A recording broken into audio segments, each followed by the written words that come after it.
So if you're curious what I put in my dill pickles, I really only make dill pickles, and I just did these last night. I like them to be spicy and garlic flavored, and I normally put mustard seed in my pickle brine, but I couldn't find any anywhere and I ran out. So I've got fresh dill, lots of garlic, half a habanero pepper, and a whole Thai chili, and I have black peppercorns in there, and then I also have coriander seeds in there. And that's pretty much it. And I did do a variety of cucumbers, actually. Well, I only did two. These are the SMR cucumbers that had gone a little slightly too long, and these are Armenian cucumbers. And I think I mixed in some SMR cucumbers in there as well.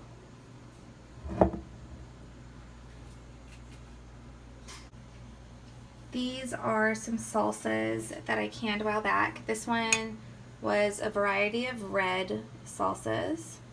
And then this is yellow pear salsa. And I did put a few red tomatoes in there too, so you could see some difference in color on those. And then this is pasta sauce that I made, a garlic. It's actually roasted garlic and roasted tomato pasta sauce. And it's delicious. We already ate one jar because we made pizza the other night and it was really yummy. And then down here, I also have just one jar of Thai chilies that I pickled with some garlic. And these are so good in your noodles and salads. So I canned one of those up. But I do plan on canning a lot more Thai chilies because we eat them a lot.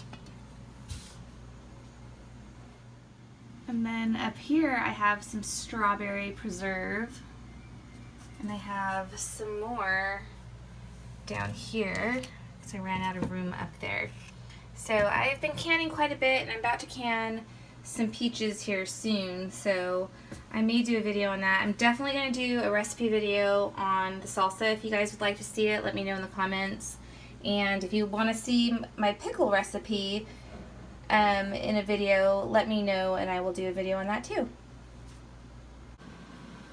Whew, these chickens are massive. Oh my goodness. Cannot believe how big they are. By far the biggest ones we've ever grown out. Look at those. Amazing. Really nice chicken breasts. And there they are. All done, finally.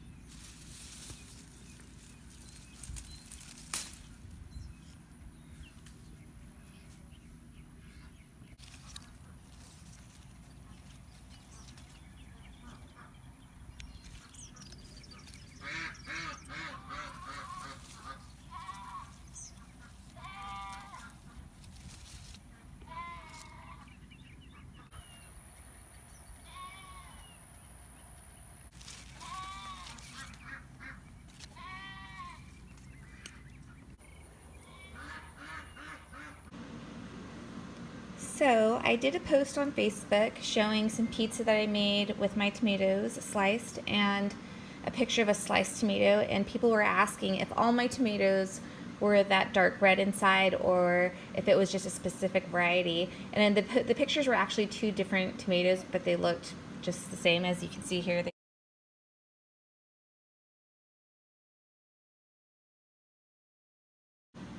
Pretty consistent, really beautiful red on the inside. So the answer is no. Some of my tomatoes are yellow. But yes, pretty much all of them across the board are a deep red inside. And I really just contribute it to good soil conditions, consistent watering, and just the variety, I guess. One of the things I do is in the beginning of the season, I till in compost, our own compost. Usually it's a mixture of chicken manure compost that we made ourselves, or just regular plant compost that we made ourselves. That's the only time I apply any type of compost or soil amendment.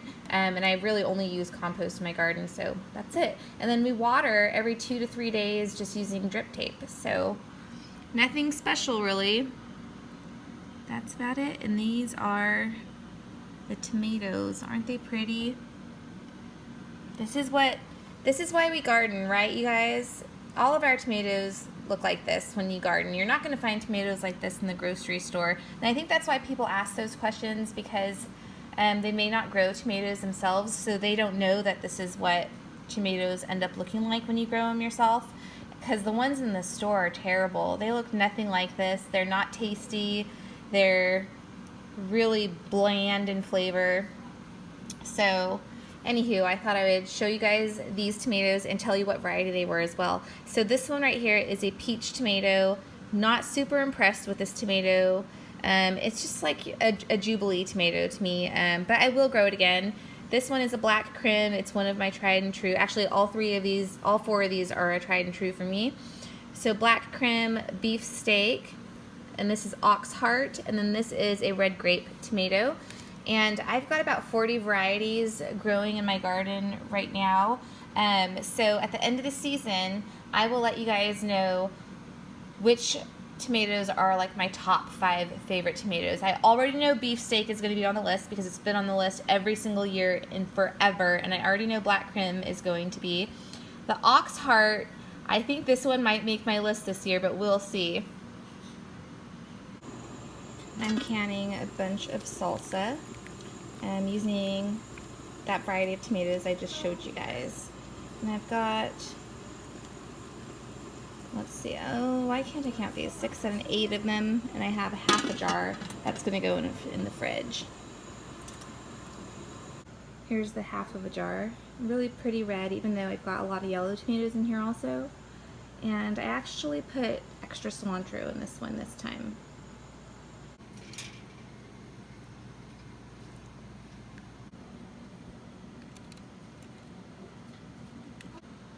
Alright, they're out. And we'll let these sit here overnight.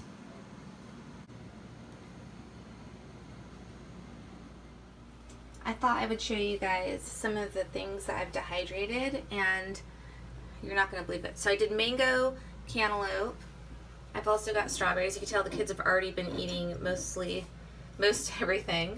And then there's cherries, and then believe it or not, oh, dried tomatoes up there. Believe it or not, the one thing that I'm running low on is squash. The kids love dehydrated squash. I think because they kind of taste like chips, but a little bit on the sweet side. They're actually really, really good. So I need to dehydrate some more squash. And then there's some banana chips down here, all kinds of nuts, cranberries.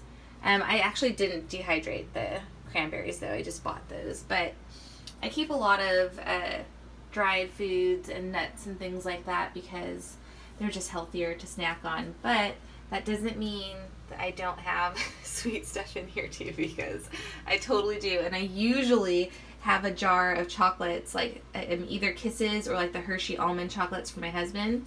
But they're all gone right now, and I only fill that little jar up with sweets once a month, and when it's gone, we have to wait until the next month to get candy again. Because I don't want everyone to just sit there and eat the whole jar. But most of the time, the chocolate jar lasts a lot longer than a month, so I don't have to worry about that. And then I just have my spices up here. If you guys want to see a full pantry tour, we're going to do our pantry build reveal really soon. We are almost finished with the pantry. Let me know in the comments if you'd like to see that, if that's something you're interested in, and I will walk you through my pantry section by section and show you what we store in here. But I'm also planning on building like a prepper's pantry as well, because the pantry I have now is not big enough for all the stuff that I want to can. So yeah, let me know in the comments if that's something that you guys would like to see, because I love watching pantry tour videos. Alright, it's the next morning, and all my jars have sealed up nicely. This one says 2 times the acid because I couldn't remember if I already put the 1/4 teaspoon of acid in this jar, so I just put another one in. So I wrote 2 times just in case so I don't give it to anyone, and I'll probably open that one first and taste it. But yeah, pretty much the same color as the red one that I did before. Even though I did have some yellow pear tomatoes in here, I used way more red than I used yellow. And then this one's mostly the yellow pear, so that's why that one looks more yellow. But I'm happy, and today I think I'm going to can some green beans. So stay tuned for that. We'll see how that goes. Alright guys, thank you so much for watching this video. We try to post a video every single day, so don't forget to like and subscribe, and we'll see you guys tomorrow.